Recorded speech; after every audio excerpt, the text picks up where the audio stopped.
Jesteśmy w punkcie dealerskim firmy Super Traktor i dziś dla Was testujemy, czy też opisujemy nasze pierwsze wrażenia z kontaktem z marką stworzoną przez firmę Super Traktor, marką Hornet.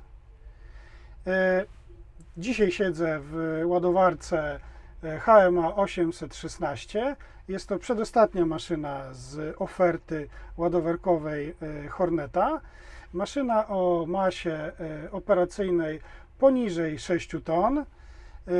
Dokładne jej parametry możecie zobaczyć w opisie filmiku lub na naszej stronie, czyli oczywiście wrp.pl, do czego serdecznie zapraszamy. A już teraz odpalamy maszynę. Silnik pracuje, jesteśmy gotowi do pracy. Maszyna jest z gatunku prostych. To jest ładowarka przeznaczona dla tych wszystkich, którzy prawdopodobnie nie mieli doświadczenia z ładowarką lub boją się kupić maszynę starą z niewiadomym stopniem eksploatacji. Maszyna jest wykonana w sposób, można powiedzieć, typowo chiński, ale nie prostacki. Znajdziemy tutaj wszystkie elementy, które potrzebujemy do operowania maszyny. Jest kolumna kierownicy regulowana w jednej płaszczyźnie, czyli nachylenie.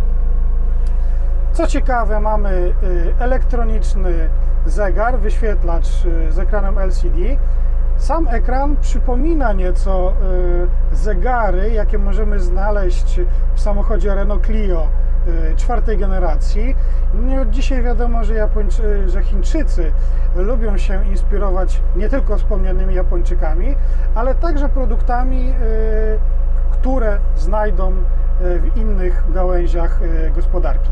Jeżeli chodzi o wyposażenie maszyny, to ta ładowarka jest całkiem nieźle wyposażona. Mamy klimatyzację oraz ogrzewanie. Troszeczkę trzeba się zapoznać z językiem chińskim, ponieważ oznaczenia jeszcze są w języku chińskim. To w przypadku firm chińskich jest częste, jeżeli maszyny zamawiamy po raz pierwszy. Natomiast w trakcie wdrażania kolejnych modeli, tak jak to możemy zobaczyć na przykładach ciągników, ponieważ ładowarki są stosunkowo młode, te oznaczenia zamieniane są na oznaczenia w języku angielskim. W przypadku marki Hornet mamy nadzieję, że pojawią się oznaczenia w języku polskim. Minęła chwila, więc możemy spróbować ruszyć. Obsługa wysięgnika poprzez joystick. Joystick nie jest już takim typowym joystickiem przypominającym pałkę. Jest to joystick wielofunkcyjny, na którym mamy przycisk do wyboru prędkości, czyli żółw zając. Maszyna jest hydrostatem. Mamy wybór kierunku jazdy, no i oczywiście sterowanie wysięgnikiem. Pierwsze pociągnięcie za joystick jest oczywiście z delikatnym oporem, jednak już później można, powiedzmy sobie, doregulować siłę, z jaką korzystamy z joystickiem, no ponieważ maszyna jest prosta, nie ma tutaj żadnej regulacji czułości. Natomiast sama reakcja na ruch jest dość precyzyjna. Joystick jest oczywiście mechaniczny, połączony z rozdzielaczem pod plastikową obudową, dlatego to zerwanie przy pierwszym ruchu jest wyczuwalne. Natomiast dzięki temu, że jest to joystick mechaniczny, to każdy, kto miał kiedyś okazję pracować maszyną z takim joystickiem, wie, że po przyzwyczajeniu się do pewnego martwego pola jest to dosyć łatwe w operowaniu.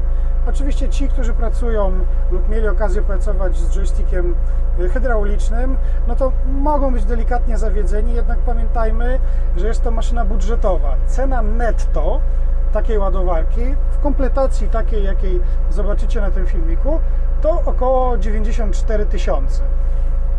A zatem maszynę mamy już troszeczkę rozgrzaną, także odpuszczamy hamulec ręczny.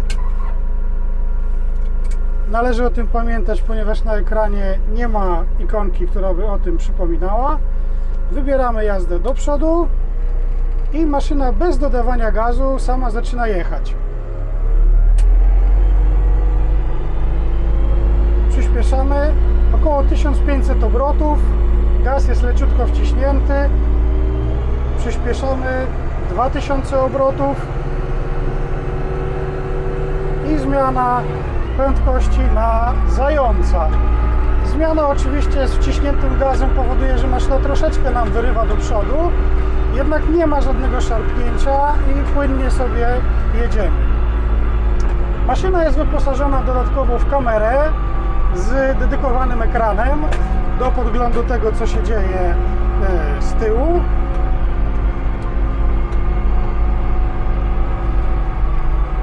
I jeżeli w trakcie jazdy zechcemy podnieść wysięgnik, nie robi to żadnego wrażenia na maszynie. Jest zapas wydatku. Zobaczymy, jak się uda podebrać paletę. Dość twardo zawieszona kabina, choć fotel stara się kompensować nam. Zobaczymy, czy się uda podebrać paletę. Mamy troszeczkę szeroko widy rozstawione, ale końcówki wideł, o dziwo, z kabiny widać bardzo dobrze i bez problemu podbieramy paletę, przerzucamy sobie na wsteczny. Automatycznie zapala się nam monitor. Monitor pokazuje nam mniej więcej zakres, jaki możemy się cofnąć, chociaż nie jest on oczywiście połączony ze skrętem. Tak jak już wspomniałem, jest to maszyna raczej prosta i przeznaczona dla użytkowników może nie tyle mniej zaawansowanych, co mniej wymagających. Odstawimy ją z powrotem. Tak jak wspominałem, udźwig oraz pozostałe parametry w opisie filmu, w artykule na WRP. Natomiast jeżeli chodzi o napęd, w tej ładowarce mamy do czynienia z silnikiem chińskim, silnikiem Yuchai.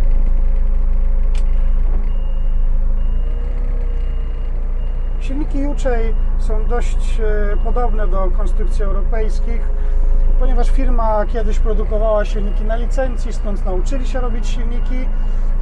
Obecnie przedstawiciele firmy Yuchai, jak i firmy, które biorą od nich silniki, często powtarzają, żeby już nie prowadzić narracji, że jest to chińska wersja jakiegoś tam silnika. Jest to po prostu silnik Yuchai. Zmiana prędkości w dół kompletnie niewyczuwalna, maszyna płynnie jedzie.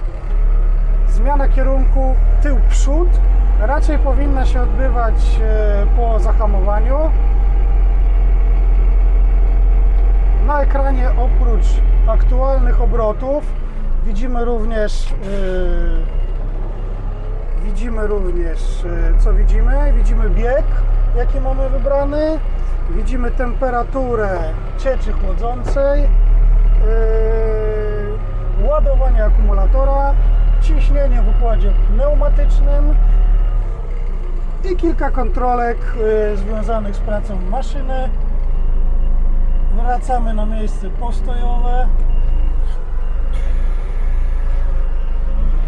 Teoretycznie przy takiej maszynie widok z kabiny powinien wystarczyć do manewrowania. Przeszklenie jest naprawdę dobre, widać praktycznie każdy kraniec maszyny. Natomiast monitor jest miłym akcentem, ponieważ ułatwia chociażby parkowanie maszyną, tak żeby dojechać maksymalnie dokąd tylko możemy, aby nie zahaczyć przeciwwagą o mur, tudzież ogrodzenie czy inną maszynę.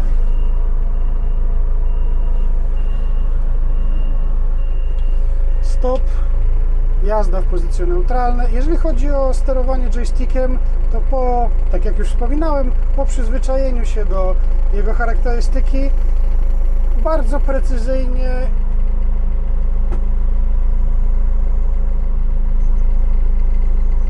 można manewrować czy to widłami do palet, czy też łyżką. Jeżeli chodzi o samą markę Hornet, to została ona stworzona w zeszłym roku, a więc jest to świeża pozycja na liście maszyn stricte może nie rolniczych, ponieważ firma ma także w ofercie koparki i plany co do dalszych, kolejnych, większych maszyn. Natomiast jest to zdecydowanie pozycja godna uwagi, ponieważ maszyny są skrojone dla tych wszystkich, którzy niekoniecznie chcą sięgać bardzo głęboko do kieszeni. Nie ma oczywiście co ukrywać, jeżeli chodzi o wykonanie, że jest to półka tych samych maszyn, co chociażby maszyny zachodnie. Jednak nie jest to też maszyna wykonana w taki sposób, aby zaraz coś miało odpaść. Jeżeli chodzi o wyposażenie dodatkowe jeszcze z punktu widzenia operatora, mamy radio, mamy 2 głośniki, chociaż faktycznie schowków na razie poskąpiono. A teraz przejdziemy się dookoła maszyny i zobaczymy, jak wygląda dostęp do części silnika, jak wygląda dostęp serwisowy. Jesteśmy na zewnątrz ładowarki. Zobaczymy sobie dookoła, jak wygląda maszyna, jak wygląda jej obsługa i jak wygląda też dostęp do różnych rzeczy. Przy drzwiach wejściowych mamy zbiornik hydrauliki, mamy podziałkę, żeby sprawdzić poziom, mamy wlew i mamy zawias, ponieważ cały ten zbiornik odchyla się, aby ułatwić dostęp serwisowy do wnętrza maszyny. Tu oczywiście łamanie, łożysko dolne i górne, punkty do smarowania. W maszynie nie ma ani układu centralnego smarowania, ani scentralizowanego smarowania, ale to by się wiązało z podniesieniem ceny, a maszyna ma być ekonomiczna. Przechodzimy do silnika. Tak jak wspominałem, silnik Yuchai, dobre ponad 3 litry pojemności. Silnik sprawdzony w wielu chińskich maszynach, innych ładowarkach, innych firm, koparkach, a także niektórych ciągnikach. Maska unosi się do tyłu, silnik jest mocno wysunięty w kierunku przeciwwagi, to też do całego silnika z obydwu stron mamy bardzo dobry dostęp. Kabina oczywiście, tak jak w ładowarkach chińskich, bardzo często podnosi się, ale na stronę prawą. To znaczy podobnie jak w ciągnikach John Deere, ale efekt jest ten sam, czyli mamy świetny dostęp do wszystkiego, co znajduje się pod kabiną. Jeżeli chodzi o sprawy eksploatacyjne, wszystkie filtry są mniej więcej wyciągnięte tak, żeby były na zewnątrz, żeby było nam łatwiej tą maszynę serwisować. W Chinach czy w krajach azjatyckich tego typu maszyny są bardzo popularne i często serwisowane przez samych klientów z powodu kiepskiej sieci serwisowej. W Polsce ta sieć serwisowa jest oczywiście dużo lepsza, natomiast jako użytkownik każdy powinien docenić to, że do każdego komponentu jest dobry dostęp. Chłodnica z wentylatorem na pasku, też nie ma tutaj żadnej wiskozy, nie ma hydromotoru, który by napędzał wentylator. Jest DPF, musi być, ponieważ maszyna ma ponad 50 koni. Obok znajduje się filtr powietrza i przejdźmy teraz z drugiej strony. Przeciwwaga również prosta, standardowo hak. Za przeciwwagą znajduje się zbiornik powietrza i znajduje się akumulator. Z drugiej strony alternator, również bardzo dobry dostęp, kompresor klimatyzacji, tak jak wspominałem, maszyna jest w opcji z układem klimatyzacji. Mała część elektryczna związana z silnikiem, sterownik silnika, znany każdemu, kto sterownikami się zajmuje, czyli powiedzmy Bosch. Sterowanie turbosprężarką również proste przy pomocy zaworu upustowego. Również z tej strony dostęp do wszystkich komponentów, jak i DPF-u jest bardzo dobry. W przypadku, gdyby któryś z tych komponentów, mówię oczywiście o DPF-ie, uległ awarii, no to oczywiście demontaż jest bardzo prosty, do czyszczenia oczywiście. Dalej, podobnie jak z tamtej strony, mamy uchylny panel, a w zasadzie zbiornik, na którym też mamy stopnie, ale tędy do maszyny nie wejdziemy. Tutaj natomiast maszynę zatankujemy. Jest zbiornik paliwa. Natomiast pod tą klapką znajduje się układ przewietrzenia kabiny oraz zbiorniczek do płynu spryskiwaczy. Przechodząc do przodu, mamy oczywiście wysięgnik, jest to ładowarka o sterowaniu przegubowym ze zwykłym wysięgnikiem. Nie ma tutaj teleskopu. Jeżeli chodzi o teleskop, Ten znajduje się w innej maszynie oznaczonej symbolem TT. Z ciekawostek element układu klimatyzacji z przodu bardzo dobrze dostępny, choć w przypadku środowisk mocno się pylących być może będziemy musieli tutaj zaglądać bardzo często.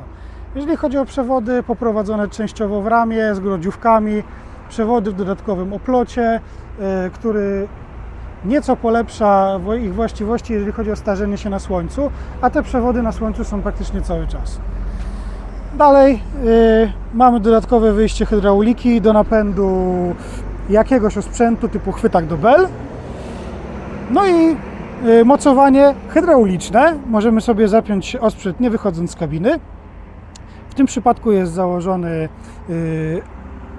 paleciak, ale może być też łyżka lub co tam sobie zażyczymy, ponieważ firma Super Traktor, która jest autorem marki Hornet, współpracuje z wieloma polskimi podwykonawcami i dostawcami osprzętu. Jeszcze z ciekawostek, ta ładowarka jest wyposażona w zwolnicę, no i hamulce, oczywiście tarczowe, układ prostszy, suche na zewnątrz.